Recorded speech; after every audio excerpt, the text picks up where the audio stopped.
Good morning. I'm a morning person.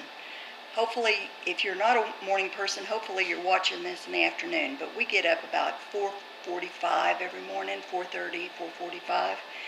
And so I am the happiest in the morning because I am a morning person. I love seeing the sunrise. I love going outside and seeing all of creation. I've already been out in the garden picking fruit. And that's basically what this series is all about, is the price of God's miracle working power by A. Allen. We're on chapter 4, part 2. But it's all about the fruit. What are we producing? What is the evidence in our life that the world sees? We're on part 2 of chapter 4. This chapter is called, Be Ye Therefore Perfect, Even as Your Father in Heaven is Perfect. Matthew 5:48. We're on part 2. Now, in part 1 of chapter 4 of the book, The Price of God's Miracle Working Power, we saw that Paul tells us in Philippians chapter 3, verses 12 through 14, that perfection is the goal and not to give up. And then we also saw in part 1, he discusses Job, and in Job 1, there was a man in the land of Uz whose name was Job, and that man was honest, unsophisticated, and upright, and one that revered God and turned aside from evil. The amazing thing about that is Job didn't think he was perfect. His friends didn't think he was perfect. And Job, if you go to Job chapter 8, we see that his friends not only didn't think he was perfect, they accused him of being a hypocrite. But Job himself, in chapter 42, verse 6, Job said, even Job himself was willing to admit that he was imperfect, for he declared, I abhor myself and repent in dust and ashes. That's Job chapter 42, verse 6. But God saw him perfect. But what was there in Job that he saw that was perfect? God added the definition of perfection when he talked about this in Job 2, chapter 2. He saw Job as perfect, one that reveres God and turns away from, shuns, and avoids evil. If we all did that, if we all ran like Joseph did, then we'd be a whole lot better off, and the temptation would cease. And we need to learn to rebuke the devil and tell him to get away from us, because the Bible tells us that he'll flee. Job 2:3, God went on to say, as we know in Job, Satan was allowed to start taking things away from Job. All of his children died. If you listen to part 1, it goes into detail, but I find this very interesting. Job chapter 2, verse 3 says, and Satan answered the Lord and said, now again, this is from the One New Man Bible.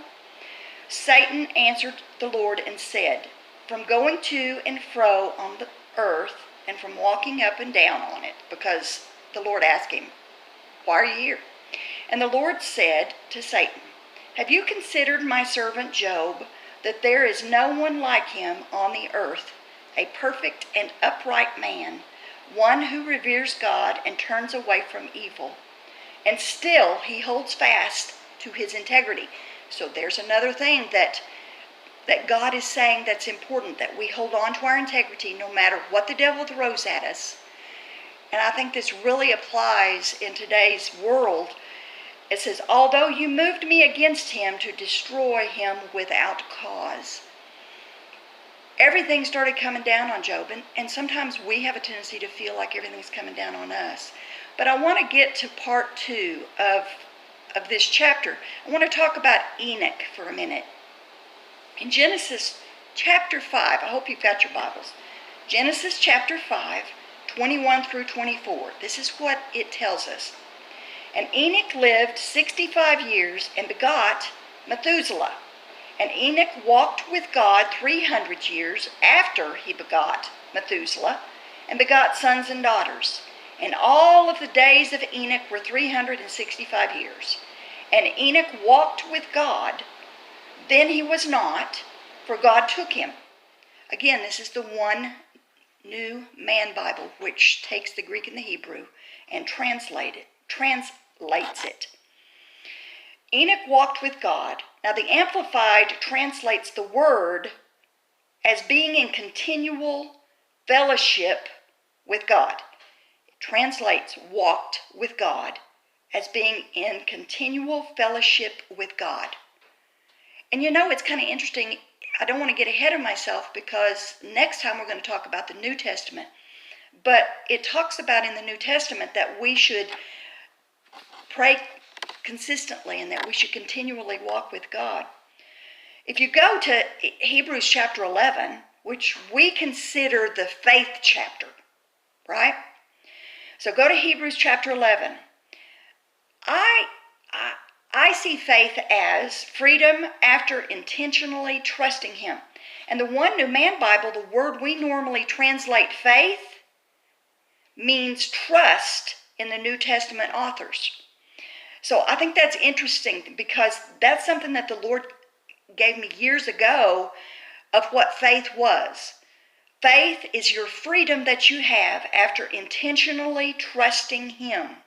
Faith is something that grows because the more you trust Him, the more your faith grows. Trust is used instead of faith in this chapter in the One New Man Bible, even though trust sounds strange to most of us. So I'm going to read Hebrews chapter 11, verses 5 through 7. Are you ready? And then I'm going to go ahead and read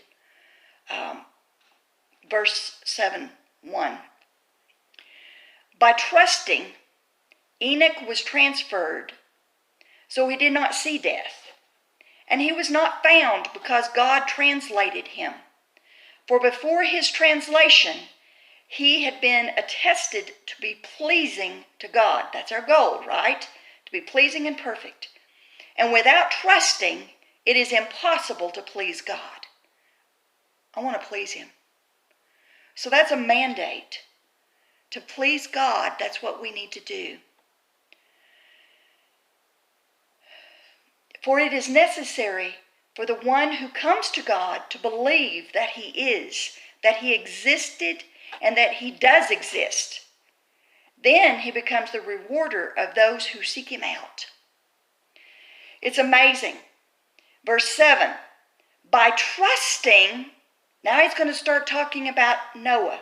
By trusting Noah, when he was warned about things yet to come and things not yet seen, in reverence, he built a box, translated what is an ark in our King James. I'll explain that in a moment.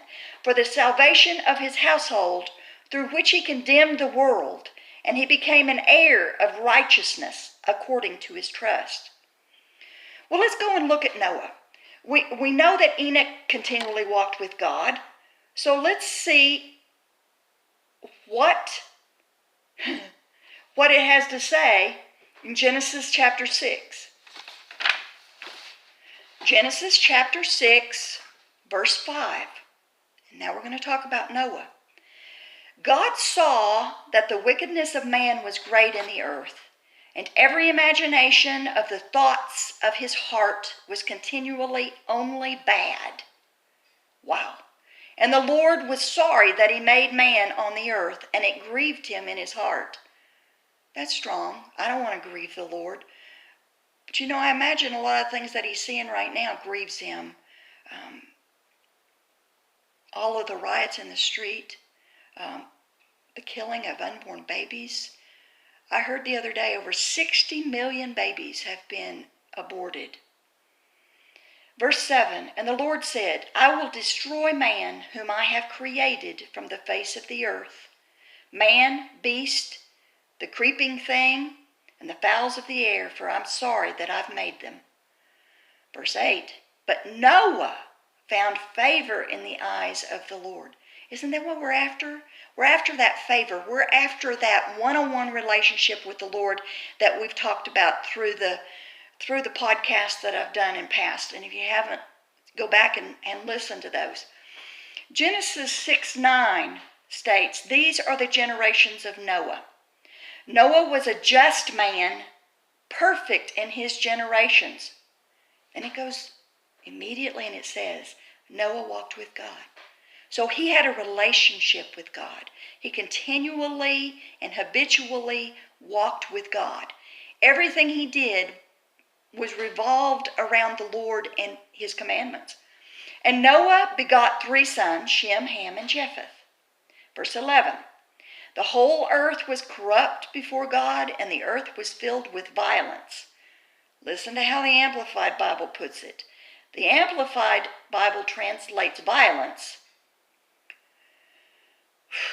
desecration, infringement, outrage, assault, and lust for power. Whoa. And God looked upon the world, and he saw how degenerate, debased, and vicious it was, for all humanity had corrupted their way upon the earth and lost their true direction. I believe that Christians can get off in the ditch as well if we're not careful. We have to stick with the Word, and that's why it's so important. And again, that was the Amplified Bible. We're going to switch back now to the one new man. Verse 13, and God said to Noah, the end of all flesh has come before me, for the earth is filled with violence through them, and behold, I shall destroy them from the earth. 14. Make a box. Now, I think it's interesting that even though he is talking to Noah about everything that's going on, and he's talking about he's going to destroy them, he's telling Noah, I'm going not to destroy you because I see you as perfect. That gives us a reason to make that our goal.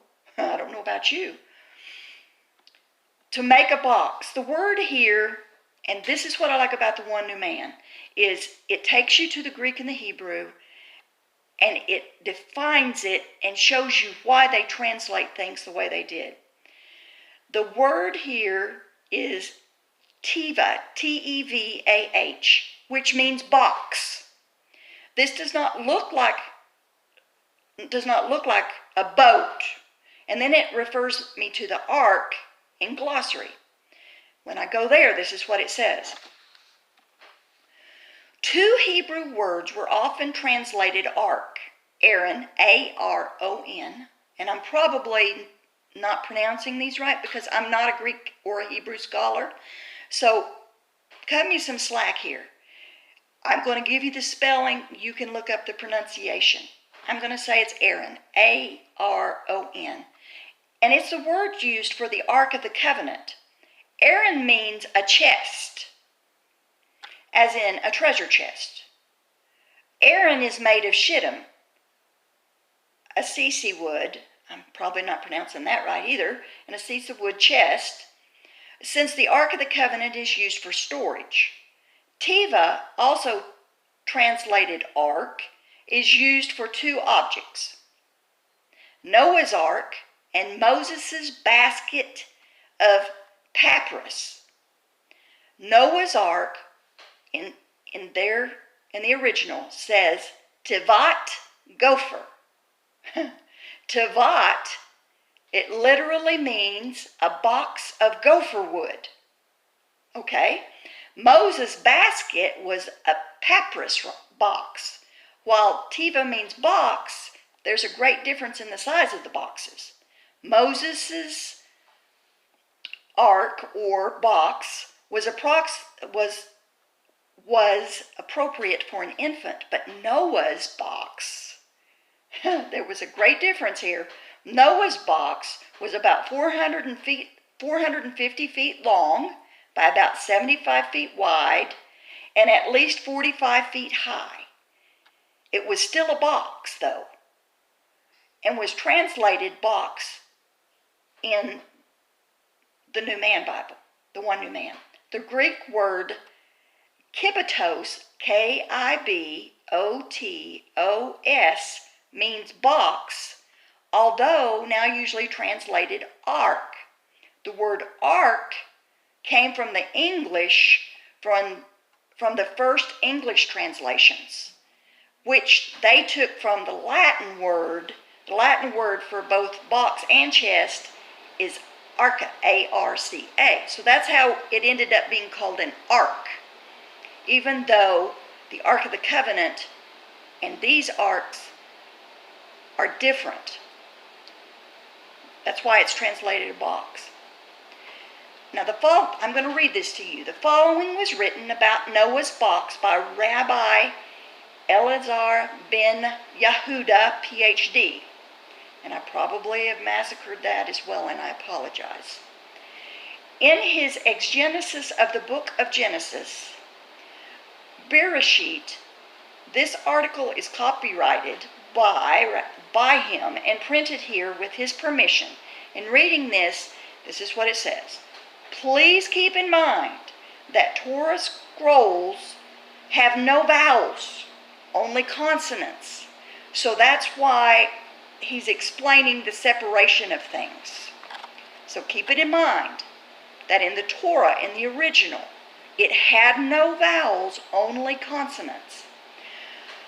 The box was to serve not only Noah and his family, but everything that must be saved. So it must have compartments. But the next words are worthy of special attention. The Hebrew does not actually say, cover it inside and out with pitch, but rather using the Hebrew root of the word pitch, K-F-R. K-F-R, it within and without in KFR. KFR. Is KFR pitch? That's a question mark. Let us assume for a moment that it is. The purpose of the pitch is to keep the box dry. If the pitch on if you pitch the outside, it will stay dry. If the water or the mud strip the pitch off the wood, the water would invade the ark. What effect will a sheet of pitch inside have? Question mark. The water won't be stopped from pervading the ark if you put it on the inside. The water would separate the pitch from the wood and push it into the compartments of the ark. What is the effect of pitching the inside of the ark? Question mark. It makes it sticky and hard to manage. New paragraph. Well, the KFR with which the ark was to be covered was not pitch then on the inside. Let us look at the root again. KFR is not only pitch, it is also camphor or henna, a bush that has bunches of fragrant flowers and fruits. It's possible that this was the KFR that was used as a deodorant to keep the ark habitable. Sounds good to me. This is certainly a worthwhile idea for a small ark that will be inhabited by all those animals as well as Noah and his family. But at the same time, it does not seem likely to have been done on the outside as well as the inside. Looking a little farther into the matter, we discover two more meanings for KFR. Kafir, K-A-F-A-R, meaning deny, and Kippur, K-I-P-P-E-R, meaning made atonement. While the two meanings seem almost to contradict one another, they would both apply and make sense for the purpose of building this instrument of survival for the life in the time of the flood. Next paragraph. Consider, the Lord informs Noah that he's about to destroy all living things. He says, now I want you to put yourself outside of all that is around you. Deny their very existence. Thus, you KFR, you deny them on the outside, even as they deny you by their actions on the inside. KFR on the inside, or to make the ark worthy of salvation, you dedicate it through the act of atonement, which is Kippur, K-I-P-P-E-R, on the outside, and all within are an atonement unto the Lord, a KFR of the inside. Next paragraph. There is one more meaning of the word that we may consider, and it is koffer, K-O-F-E-R, meaning ransom. It is possible to consider the act of entering the ark as a ransom for saving the lives of those who will survive the flood. Isn't it interesting how all of these meanings are applicable to the ark, to what we call the ark or the box? Next paragraph. The text continues, and I shall establish my covenant with you. Well, what is a covenant? There will be a covenant with Noah established after the flood. But so far, there is no such covenant. The great sage Rambam suggests that Briti, which means B-R-I-T-I, which means my covenant, should actually read Britati, B-R-I-A-T-I, my creation. Thus, God informs Noah, I shall establish a continuity of creation through you and all who come into the ark with you. In other words, while the world needs to be purged, I must not and will not allow my creation, Britata, or Britati, B-R-I-A-T-I, to be negated, not even by myself in my judgment. This is understood to be a sign and example of God's benevolence and loving kindness. There was no Brit covenant, B-R-I-T, which means covenant, before the flood. That makes it come alive as far as I'm concerned. I like digging in and finding out what actually is meant. I learned that kind of from Rick Renner.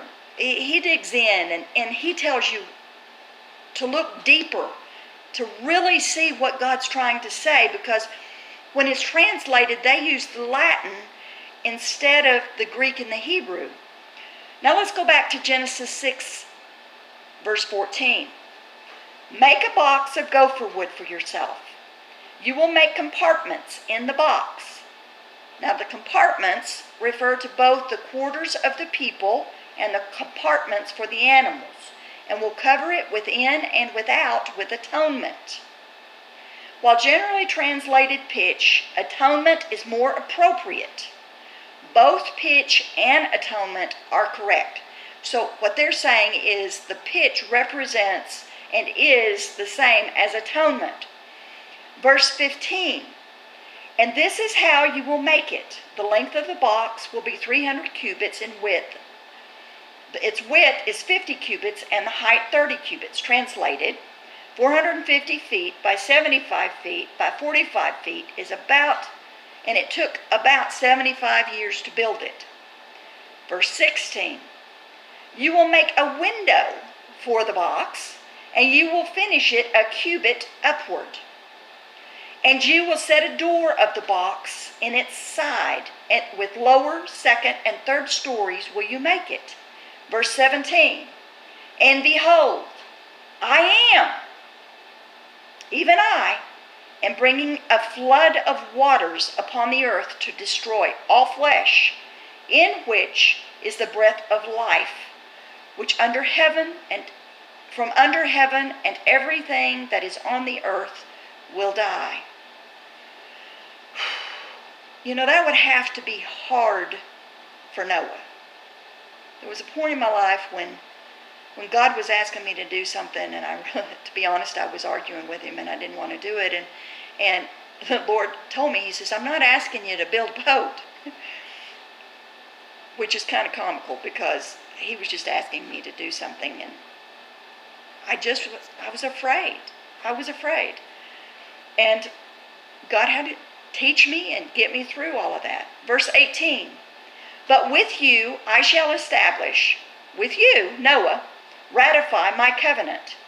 Now, prominent Hebrew scholars suggest other vowels for the word barit, word covenant, barit, making it YAWITA, which we just talked about, creation, to read, raise up my creation. He gave him a mandate to be the beginning of new man.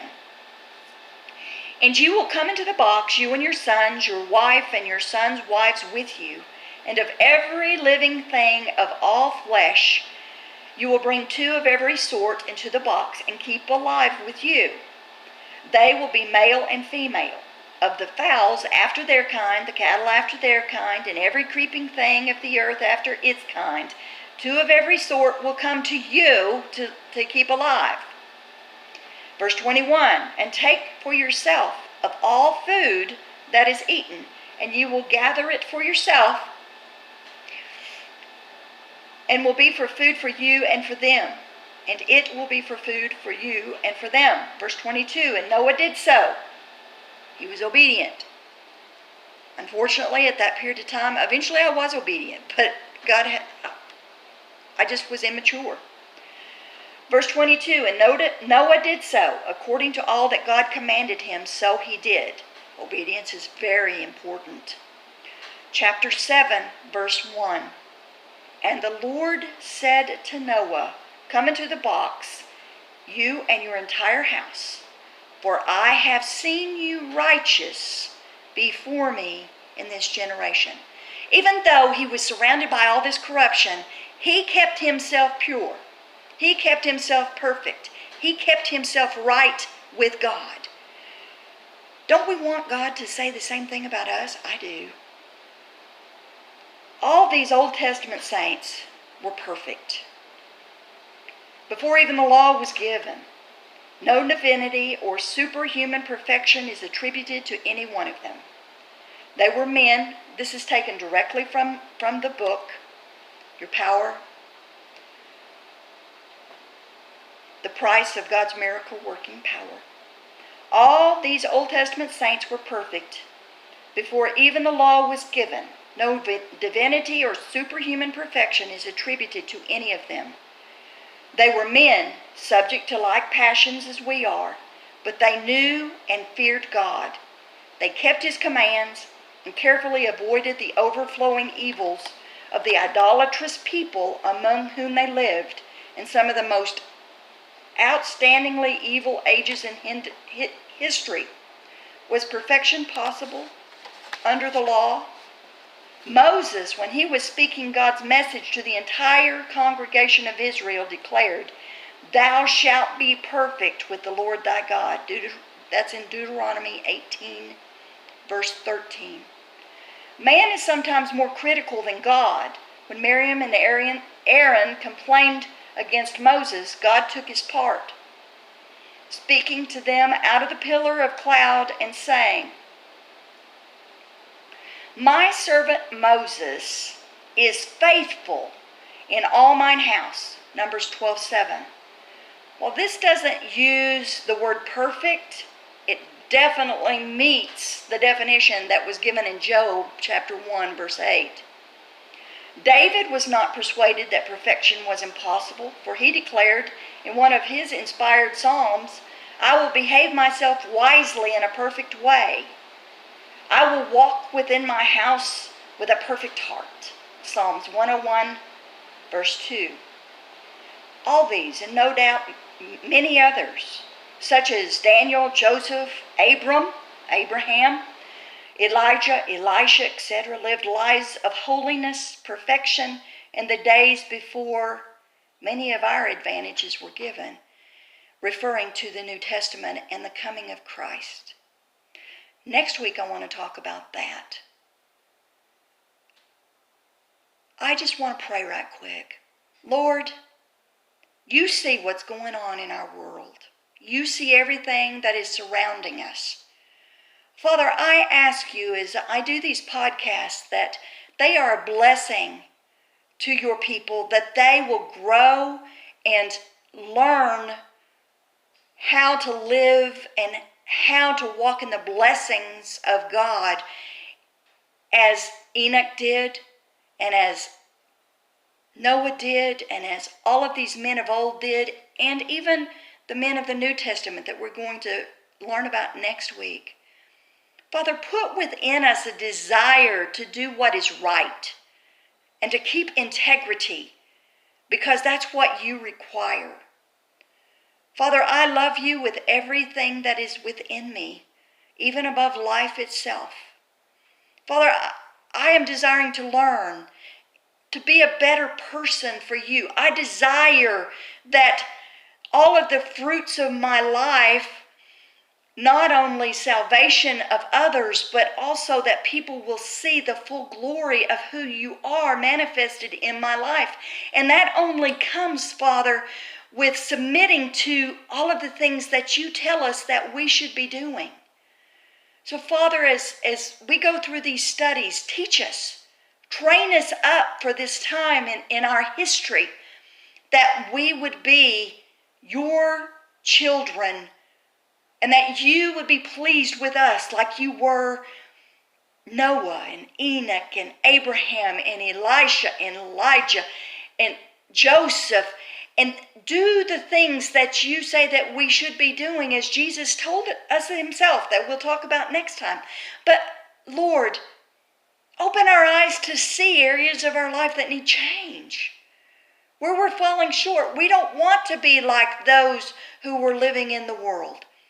Father, I find it very interesting that when Jesus was talking about the end of days, he said that it would be like the days of Noah in Matthew chapter 24. And Father, we're starting to see the riots in the streets and the behaviors that were taking place in that particular time today.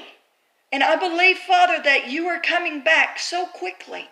Father, and I long for you, but my heart also breaks for those that don't know you. So it's a constant conflict within me, Father, because I want to reach as many people to know who you are and to live as you require of us. Father, I know there's grace, but these men of old did what they did because they loved you. We should love you that much. And if we don't love you that much, then I think there's a problem. Because your word says, Father, if you deny us before men, you will deny us. Father, they're looking at us to find out how to live. And unfortunately, Father, I'm afraid that the church, your church, the body of Christ, is falling short because we think it's acceptable to have sin in our lives. And your word says, be perfect. As a father is perfect, be perfect. As a master is perfect. That should be our goal. We may fall short, and that's where grace comes in. But you look at our heart. So, Father, thank you for loving us enough to send Jesus Christ to show us the way